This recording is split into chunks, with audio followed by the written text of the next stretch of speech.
Assalamualaikum warahmatullahi wabarakatuh. Salam sejahtera bagi kita semua. Pertama-tama, marilah kita panjatkan puji syukur atas kehadiran Allah Subhanahu wa taala yang telah memberikan kita kesehatan dan keselamatan.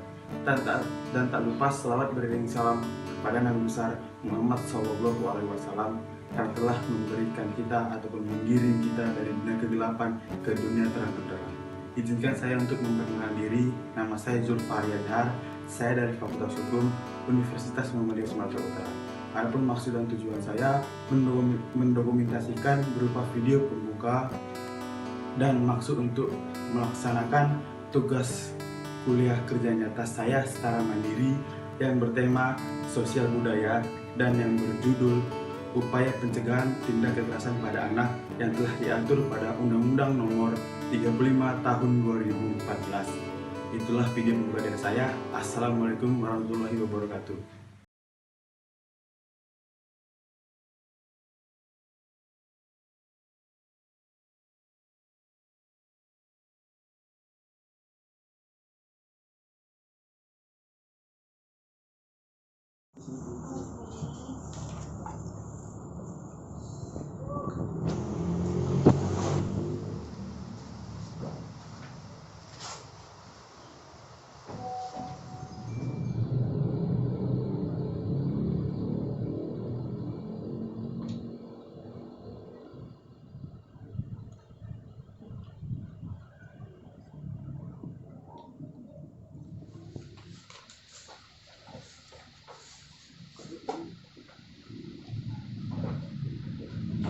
Assalamualaikum warahmatullahi wabarakatuh. Waalaikumsalam warahmatullahi wabarakatuh. Sebelumnya saya mengucapkan terima kasih pada saudara-saudara yang telah meluangkan waktunya untuk menghadiri di program saya ini. Dan sebelum saya masuk ke materi, di sini saya untuk menepati ataupun mengerjakan tugas dari universitas saya, yang dimana di universitas saya itu memberikan tugas kepada kami, yaitu yang dinamakan kuliah kerja nyata. Dan di sini saya akan memperkenalkan diri dulu, yaitu nama saya Zulfari Adhar. Saya berkuliah di Universitas Muhammadiyah Sumatera Utara dan saya mengambil fakultas hukum. Oke, langsung saja saya masuk materi. Jadi pada materi ini saya mengambil tentang edukasi, Undang-Undang Nomor 35 Tahun 2014 tentang perlindungan anak, dan saya mengambil judul yaitu tentang upaya pencegahan tindak kekerasan pada anak. Jadi kenapa saya ambil judul ini? Karena sampai sekarang ini saya juga sering mendengar kasus ataupun hal yang terjadi pada anak.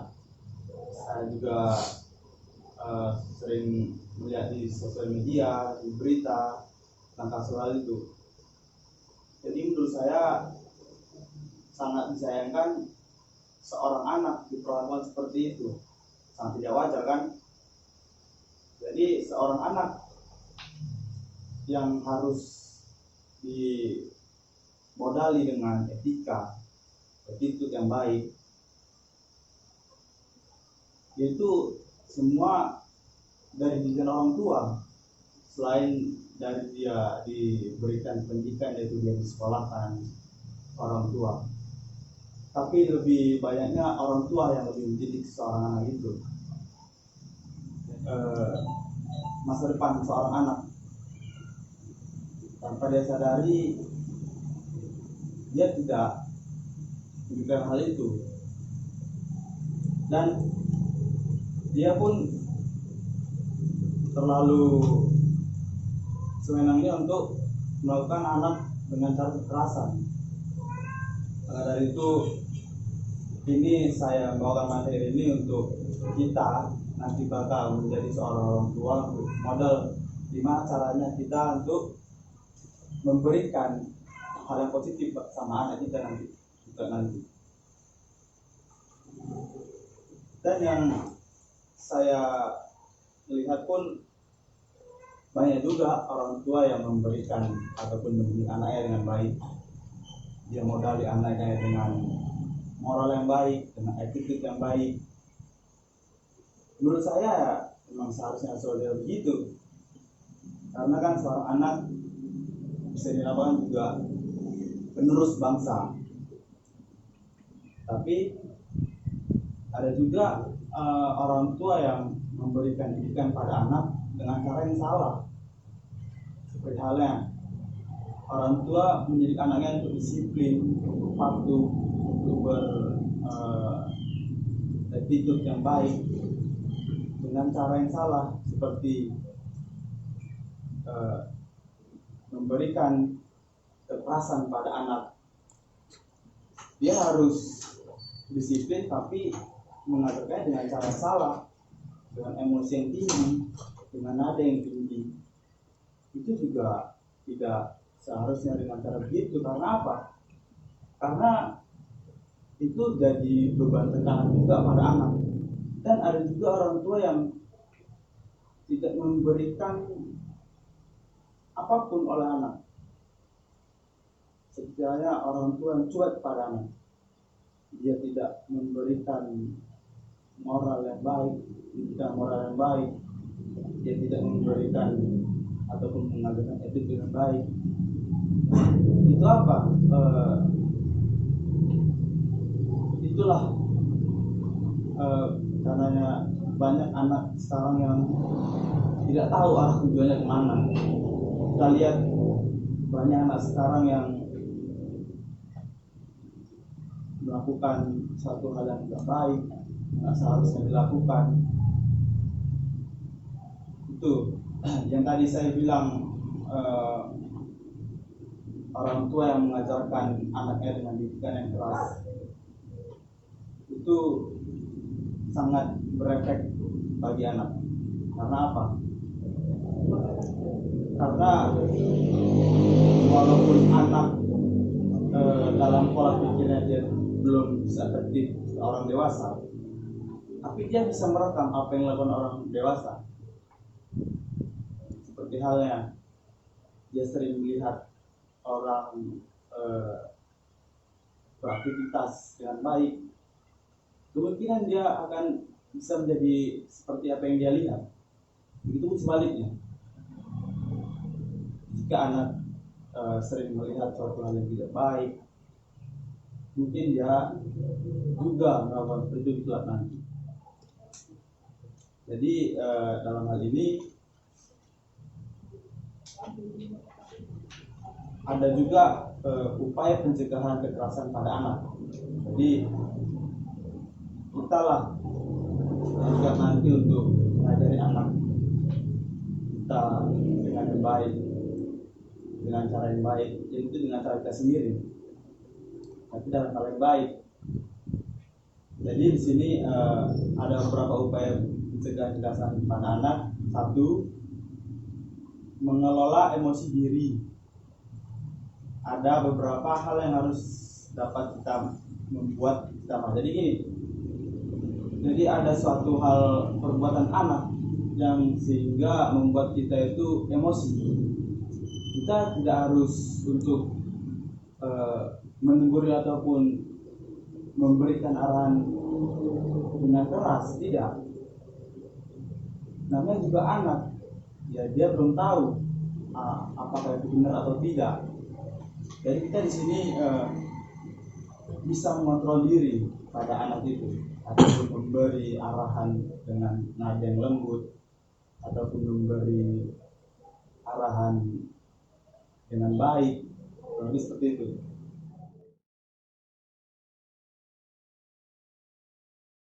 Oke, jadi kalau misalnya nggak ada, kita langsung aja ke sesi jawab gimana? Ya, oke, langsung aja kita ke sesi jawab. Persilakan. Ya, Bang, bagaimana jika seseorang menyuruh anak-anak melakukan kekerasan? Oke, ya ada yang bertanya. Saya juga ingin bertanya, bagaimana sanksi apabila seorang anak diperlakukan secara diskriminatif?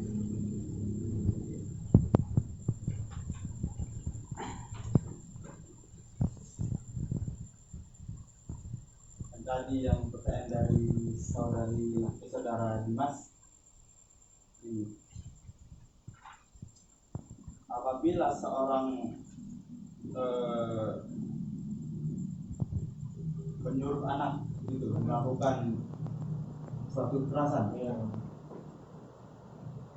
jadi gini, di pasal 76C itu berbunyi gini, setiap orang dilarang menempatkan, membiarkan, melakukan, menyuruh melakukan atau serta melakukan kekerasan. Jadi di sini juga ada aturan juga, Bang. Kan yang tadi saya bilang di Undang-Undang nomor 35 tahun 2014 itu sudah tertera semua. Adapun berupa sanksinya yaitu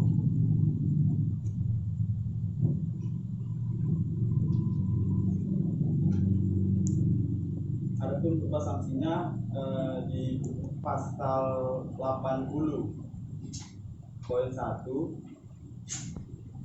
setiap orang yang melanggar ketentuan sebagaimana dimaksud dalam pasal 76C itu dipidana dengan pidana penjara paling lama 3 tahun.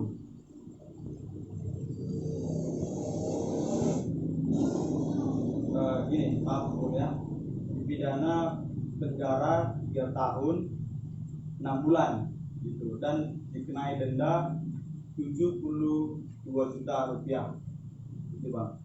Jadi kurang lebih seperti itu. Gimana? Pas. Oke, yang tanya dari yang kedua yaitu tentang diskriminatif.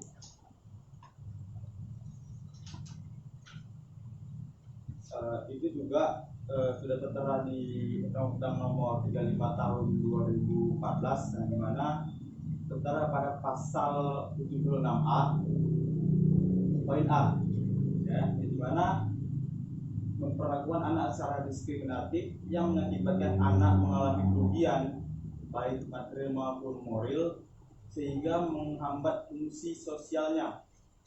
Jadi itu juga ada dikenakan sanksi pada pasal 77 yang berbunyi setiap orang yang melanggar ketentuan sebagaimana yang dimaksud dalam pasal 76A dipidana penjara paling lama 5 tahun atau didenda paling banyak 100 juta. Kurang lebih seperti itu. Gimana? Lepas? Oke, terima kasih. Jadi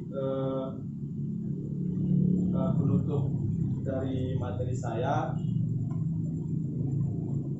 itulah dari pemaparan dari materi saya yang mengenai tentang kekerasan, pencegahan tindak kekerasan pada anak. Jadi terima kasih semuanya yang telah menghadiri di program ini. Lebih dan kurangnya saya mohon maaf. Assalamualaikum warahmatullahi wabarakatuh.